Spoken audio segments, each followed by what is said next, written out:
My name is Catherine Carter from Let Them See Clearly. We are a grassroots and concussion advocacy group. Madam Chair and members of the committee, thank you for the opportunity to speak in favor of this very important bill. 2 years I had to file a state complaint because I had a school tell me that double vision wasn't a visual impairment. That doesn't make any sense whatsoever. A state memorandum was sent out. Then I contacted the U.S. Department of Ed and saying this was occurring all over the country.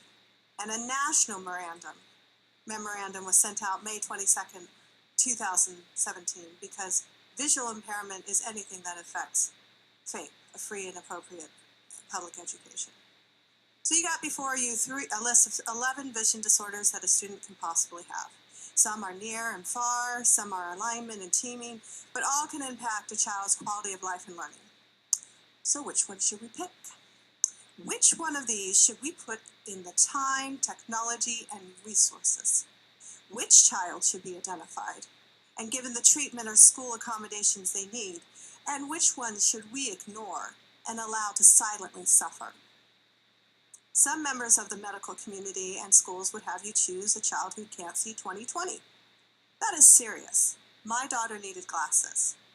Meanwhile, they are ignoring children like Atticus and Angelina and even my daughter, who lack the visual stamina to align and get their eyes to do the schoolwork that is demanded. So what do? They push through the pain. Some avoid the pain, don't do their schoolwork, don't learn, think they are stupid, act out, get labeled as delinquents, end up in poverty, prison. These children have been silently suffering, all because they were seen as not worth it. Meanwhile, parents think that vision is only 20/20, and if their kid passes a school and a pediatrician screening, that their vision is fine, it's all been tested. Parents are using the screenings to replace eye exams. Another part of this bill is educating parents for patient history, because a lot of parents do not know the symptoms of vision disorders. And that is huge, because the greatest tool a doctor can have is patient history. But first, they need an informed parent. Last year, Maryland lawmakers decided that kids like Atticus were worth it. They were worth finding.